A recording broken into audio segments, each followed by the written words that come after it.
పరిశుద్ధ గ్రంథం నుంచి యెషయా గ్రంథము 38వ అధ్యాయము 21వ వచనం మనం చూస్తున్నాం. యెషయా గ్రంథము 38వ అధ్యాయము 21వ వచనం.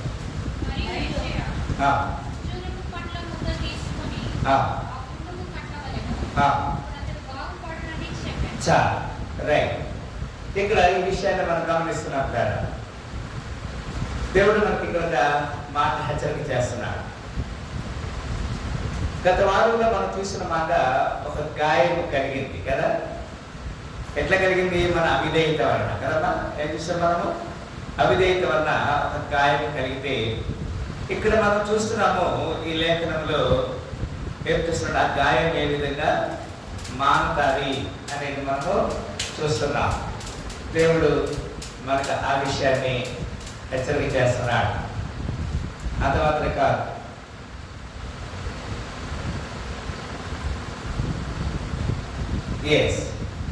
ఈ విషయాన్ని దేవుడు మనకి హెచ్చరిక చేస్తున్నాడు కాదు. మరియు యెషయా అంజూరపు పండ్ల ముద్ద తీసుకొని ఆ పండుకు కట్టవలెను. తర్వాత ఏమవుతుంది? అతడు బాగుపడనని చెప్పారు కదా. ఇది ఎందుకు జరిగింది అసలు? ఈ వాక్యము, ఈ సందర్భం ఏమిటంటే 38వ అధ్యాయము మొదటి కొన్ని వచనాలు చదువుకుంటున్నా.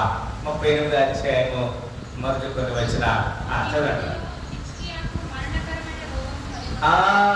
ప్రతి వారు గమనించాలి. Please open your Bibles.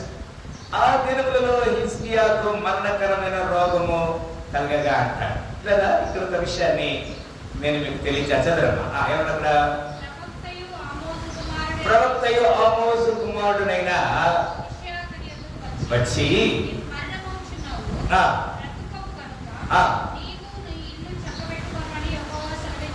ఇది దేవుడు ఒక చక్కని హెచ్చరిక చేస్తున్నాడు. It is just like a warning.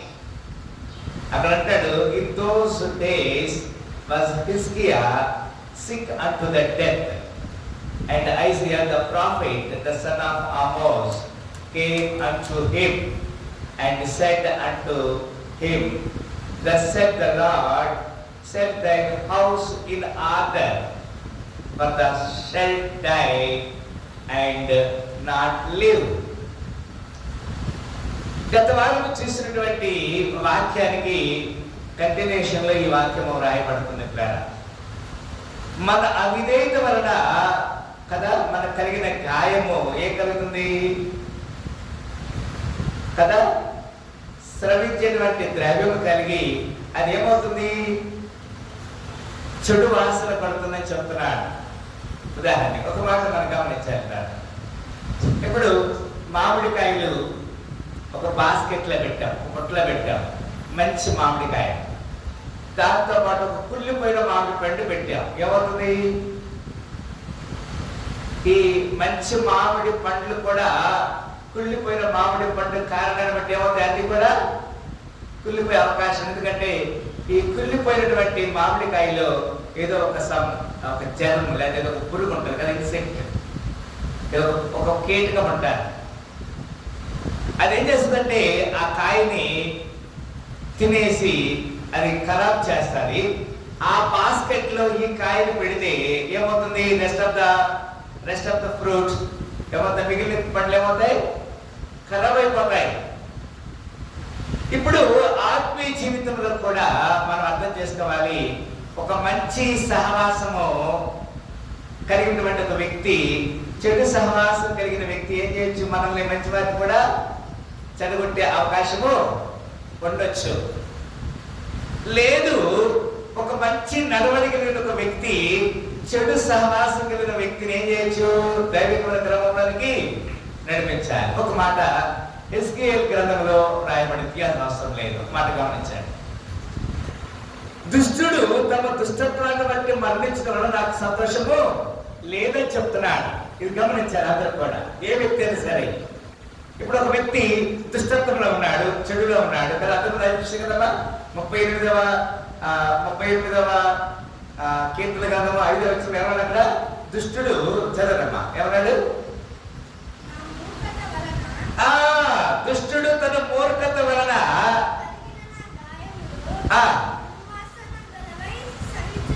అది దుష్టుడు తమ దుర్మార్గత వలన ఇప్పుడు ఈ దుష్టత్వాన్ని తీసివేయడానికి ఎవరు వచ్చారు? యేసుక్రీస్తు వారి ఈ లోకానికి వచ్చారు. గమనించారు. మనకు అర్థం కావాల్సింది ఇక్కడ ఏమంటాడంటే, హిజ్కియా కూడా ఒక మరణకరమైన రోగం కలిగింది. అదే ఆ దుష్టత్వం బట్టే రోగం కలిగింది, అంటే గాయం కలిగిందని చెప్తున్నాడు. ఇప్పుడు హిజ్కియా ఒక రాజు కదా. హిజ్కియా ఎవరండి? ఒక రాజు. అయ్యా అందరూ కూడా హల్లెలూయా. హిజ్కియా ఎవరు? ఆయన రాజు అయితే నాకేంటి, నేను కూడా రాజు అంటారా? అవునా? ఆయన రాజు, నేను మంత్రిని. అమ్మా మీరందరూ రాజులా మంత్రులా? చెప్పండి అమ్మా. హల్లెలూయా. చెప్పలేదు, చెప్పండి హల్లెలూయా. రాజులా మంత్రులా మీరు? ఇక్కడ ఏముంది? ఇక్కడ ఏముంది? రాజులా మంత్రులా మనం? ఏమ్మా ఏముంది? రాజులని. ఆమె చెప్పండి హల్లెలూయా. మీ పక్కన చెప్పండి రాజులు. కానీ పక్కన నిద్రపోతుండొచ్చు బహుశా కొంతమంది. ఇట్లా గిచ్చి చెప్పండి, గిచ్చండి, గిచ్చండి అమ్మా. అయ్యా నిద్రపోతున్నారు ఎవరు? Right, okay. అది మీరు అందరూ కొంచెం అలర్ట్ కాదని చెప్తారు, అంతే, అర్థం చేయలేదు.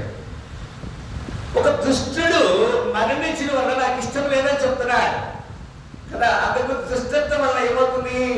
గాయం కలుగుతుంది. ఇక్కడేం చెప్తున్నాడు? నీకు మరణం అవుతావు. రాజుతో చెప్తున్నాడు, నీకు ఒక రోగం వస్తుంది, మరణం అవుతావు, కనుక నువ్వేం చేయాలి?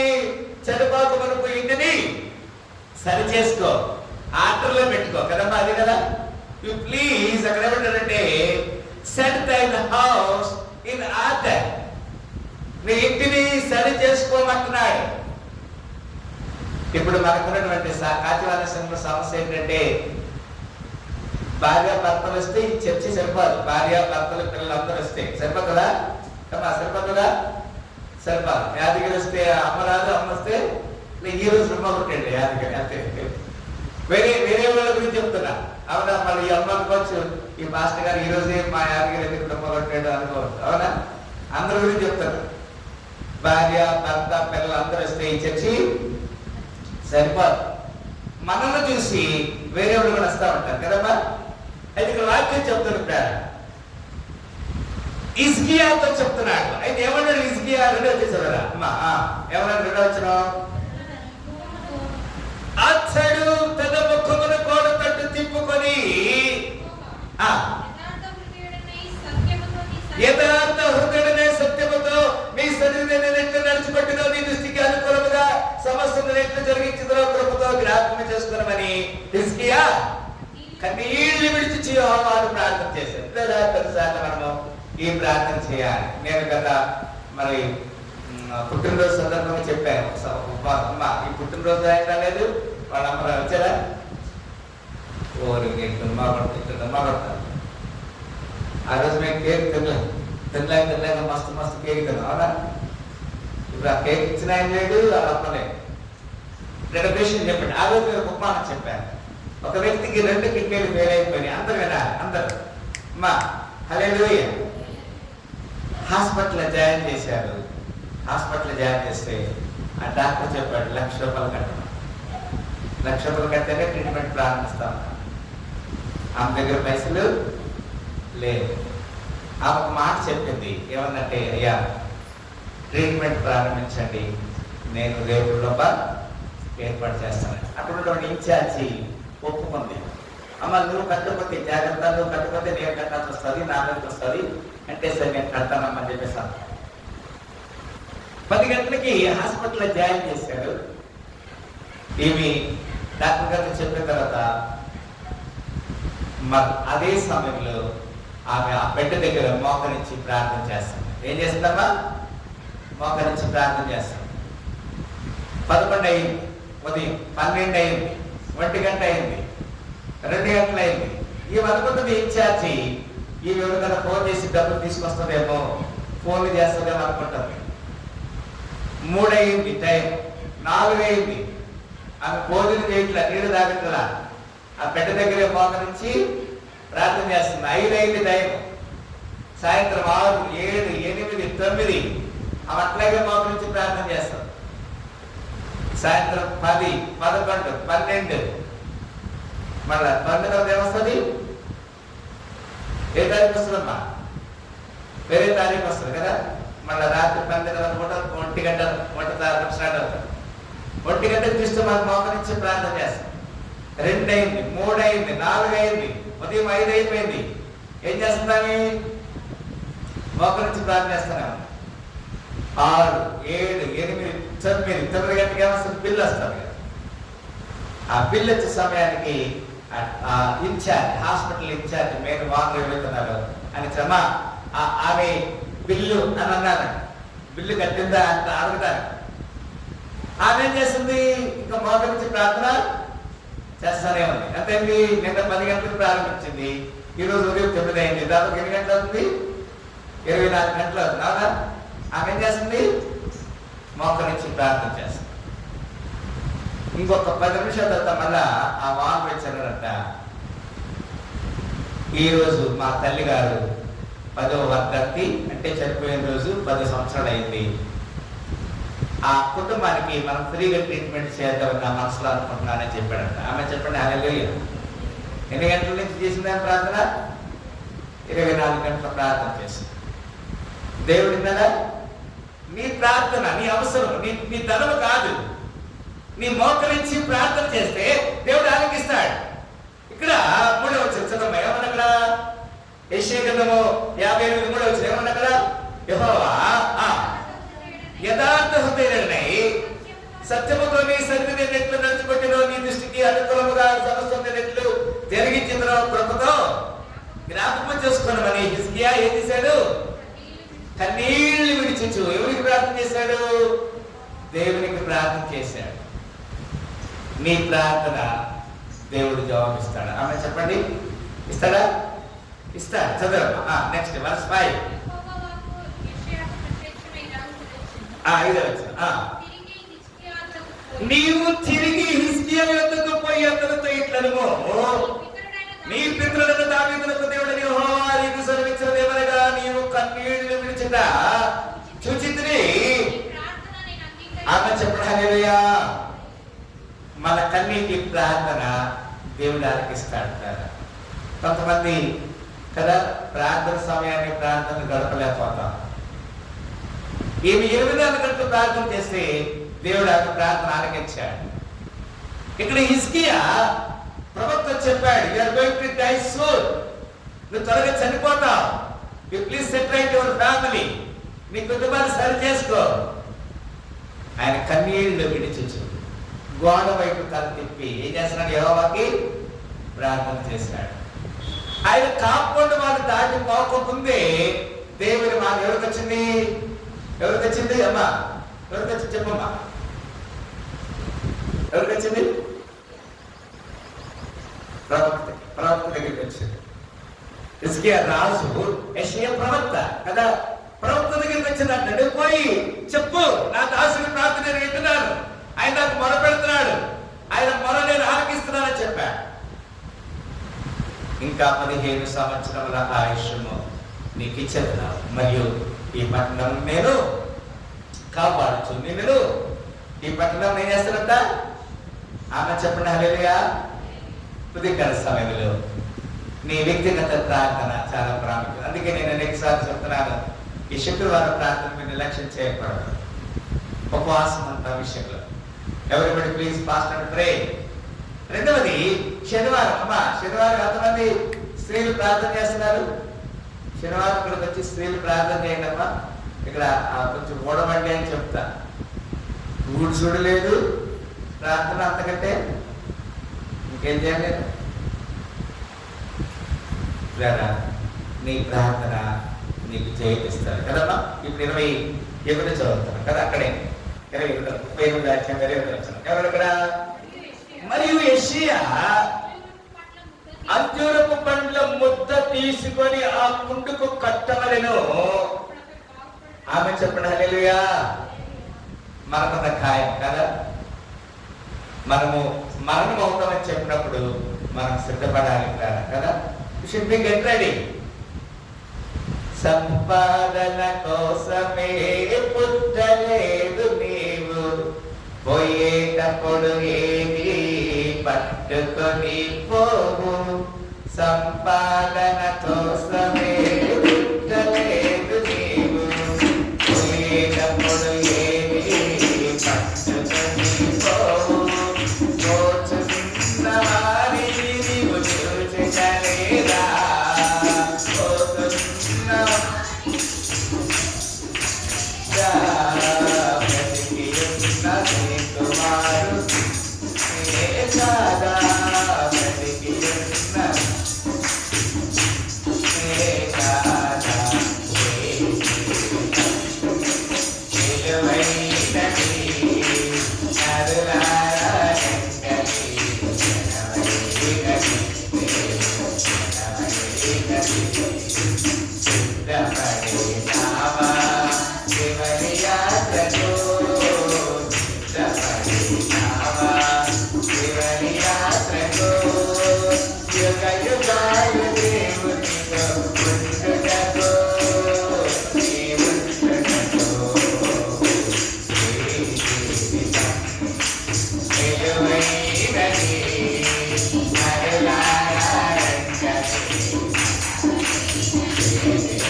దేవుడు చెప్తే హిజ్కియా రాసి చెప్తున్నాడు, నీవు నీ కుటుంబాన్ని ఏం చేసుకోమంటాడు?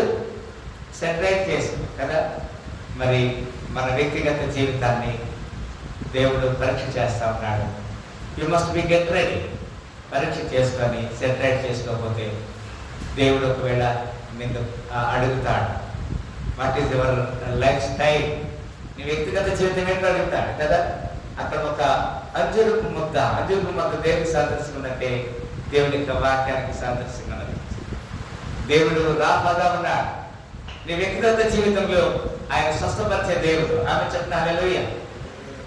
ఈ లోకంలో దేని బట్టి కాదు కానీ, మన గొప్పతనం బట్టి కాదు కానీ, దేని బట్టి కదా. అక్కడ మాట చెప్తారు కదా, ఏమంటే అక్కడ for Isaiah had said let them take a lump of figs and lay it for a plaster upon the boil and he shall recover and he shall recover. మన జీవితంలో స్వస్థ కలగాలంటే, సమాధానం కలగాలంటే, శాంతి కలగాలంటే ఏం చేయాలి? నీ కన్నీటి ప్రార్థన దేవుని దగ్గరికి చేరాలి. నీ మోకాళ్ళ ప్రార్థన దేవుని దగ్గరికి చేరాలి. ప్రార్థన పరిస్థితిని మార్చివేస్తాయి కదా. కొన్నిసార్లు వీఆర్ నెగ్లెక్టింగ్ ప్రేయర్ కదా. యెహోషువ ప్రార్థన చేస్తే సూర్యచంద్రులు ఆగిపోయింది. మోషే ప్రార్థన చేస్తే మన్నా కురిసింది. ఏలియా ప్రార్థన చేస్తే ఆకాశం చక్రి కురిసింది. హిజ్కియా ప్రార్థన చేస్తే 15 సంవత్సరాల ఆయుష్ పెంచాడు. ఒక స్త్రీ ప్రార్థన చేస్తే 1 లక్ష సాక్ష్యం చేయబడ్డాయి. ఫ్రీగా తన ట్రీట్మెంట్ జరిగింది. What is about your prayer? What is about your prayer life? నీ ప్రార్థన ఎట్లా ఉంది? నీ ప్రార్థన జీవితం ఎట్లా ఉంది కదా. చనిపోయిన తర్వాత కదా లాజరు ధనవంతుడు ఉన్నాడు కదా, తెలుసు కదా. ఆ లాజరు అబ్రహాము రొమ్మను ఆనుకునంటే ధనవంతుడు ఎక్కడున్నాడు? ధనవంతుడు ఎక్కడున్నామా? అగ్నిలో బాధపడుతూ ఆయన చిటికిన వేలు పనుతో నా ఒక చుక్క ఆయన కుదరకున్నప్పుడు ఆయన ఏం చేయలేదు. ఈ దేవుడు ఇవన్నీ పట్టించుకోలేదు. తిని త్రాగు నా ప్రాణమా తిరుగు త్రాగు సుఖించు. ఆయన తిన్న తర్వాత మిగిలిపోయిన మొక్కలు ఆ దరిద్రుడిగా ఉన్నటువంటి లాజరు తిన్నాడు. కానీ ఇప్పుడు అతను పరదేశంలో ఉన్నాడు, ఇతను నరకం. ఆ తర్వాత ఒక మాట చెప్తాడు, అయ్యా ఈ లాజర్ని భూలోకంలో పంపించు, అక్కడ నాకు ఇంకా 5 సహోదరులు ఉన్నారు, వారు ఈ వేదనకరమైన స్థలం రాకుండా ఆయన వెళ్ళి వారికి చెప్తారు. అంటే అక్కడ ఎవరున్నారు? ప్రవక్తలు ఉన్నారు, దేవుని దాసులు ఉన్నారు. వాళ్ళు చెప్తే వినాలని చెప్పాడు కదా. వీరాజీ పాస్టర్ గారు చెప్తుంటే శుక్రవారం ఎవరు ఉంటారు ఉపవాసం, అమావాస్య రోజు ఎవరు ఉంటారు, శనివారం రోజు ఎవరు ఉంటారు కదా. ఇంటి దగ్గర ప్రార్థన చేసుకోవాలమ్మా ప్రతిరోజు అంటే టీవీ ఎవరు చూస్తారు కదా, సీరియల్ మిస్ అయిపోతుంది కదా. మన జీవితం సరి చేసుకోవాలి కదా. ఈ ఉదయకాల సమయంలో దేవుడు మనల్ని హెచ్చరిక చేస్తున్నాడు. మనం సరి చేయబడదాం. అందరూ కళ్ళు ఉంచుకుందాం, ప్రార్థన చేస్తాం. దానికి చేసి హిజ్కియా ప్రార్థన దేవుడు ఆలకించాడు. కన్నీరు కాచుతో నేను విన్నానని చెప్పి చూసేదని చెప్తున్నాను. నీ ప్రార్థన దేవుడికి ఇష్టంగా ఉంటే దేవుడు నిన్ను దర్శిస్తాడు, నీకు స్వస్థత ఇస్తాడు, సమాధానం ఇస్తాడు, కుటుంబ జీవితం నెమ్మదిస్తాడు, నీ కుటుంబాన్ని సరి చేసుకోమంటున్నాడు. You must prepare your family. You must get ready for your family. Thank you, Father. Hallelujah. Hallelujah. Thank you, Father. Hallelujah. Hallelujah. Hallelujah. Hallelujah. మరణము రుచి చూడక బ్రతికే నరుడెవడు, కలకాలమి లోకములో ఉండే స్థిరుడెవడు. చిన్న పెద్ద తేడా లేదు మరణానికి, కుల మతాలు అడ్డం కాదు శ్మశానానికి, కుల మతాలు అడ్డం కాదు శ్మశానానికి. ఈ జీవితం విలువైనది, నరులారా రండి, సెలవైనది దేవుని సెలవైనది. ఒక అంజూరపు ముద్దని దేవుడు నీకు ఇస్తున్నాడు, వాక్యము నీకు ఇస్తున్నాడు, ఒక పరిస్థితిని దేవుడు నీకు ఇస్తున్నాడు, నీ జీవితం సరిచేయబడటానికి దేవుడిని దర్శిస్తున్నాడు. ఒక రాజుని హెచ్చరిక చేశాడు ప్రవక్తను పంపించి, ఒక సేవకుడిని సింగారంలో పెట్టి నిన్ను నీ జీవితాన్ని సరి చేసుకోమని హెచ్చరిక చేస్తుంటే ఎట్లా ఉన్నావు నీ జీవితం? ప్రేమ కలుగుతండి. మీరు ఏమాత్రం మాట్లాడుతున్నందుకు నాకు సకల ఘనత మహిమ ప్రభావం మనం తగ్గించుకుని మీరు చక్కని లేఖనుల ద్వారా మీరు మమ్మల్ని హెచ్చరిక చేస్తారు. మా జీవితాన్ని సరి చేయబట్టి సహాయం చేయండి. ఇంకెక్కడైనా సరే ఒకవేళ తొందరపాటు లోక సంబంధం క్రియలు మమ్మల్ని సరిచేయాలి. యేసుక్రీస్తు పరిశుద్ధ నామమున మా దుష్టత్వాన్ని బట్టి మాకు గాయములు కలుగుతున్నాయని మీరు చెప్పారు, కానీ ఆ గాయానికి రెమెడీ మీ దగ్గర ఉంది. ప్రార్థన పరిస్థితిని మార్చివేస్తుందని మేము చూడగలిగినాం. ఎంత గాయమైనా, ఎంత సమస్య అయినా కుటుంబాన్ని సరి చేసుకుంటే అన్ని సరి చేయబడతాయని చెప్పారు. ఆ విధంగా మమ్మల్ని సరి చేసుకుని సహాయం చేయండి. యేసుక్రీస్తు పరిశుద్ధ నామములో ఈ ప్రార్థన వేడుకుంటున్నాము తండ్రి. హల్లెలూయా. ఒకసారి ఉదయకాల పునరుద్ధాన శుభములు దేవుడు మనందరినీ దీవించి ఆశ్రయించిన గాక. పాల్గొన్న ప్రతి బిడ్డను దేవుడు దీవించి ఆశ్రయించిన గాక.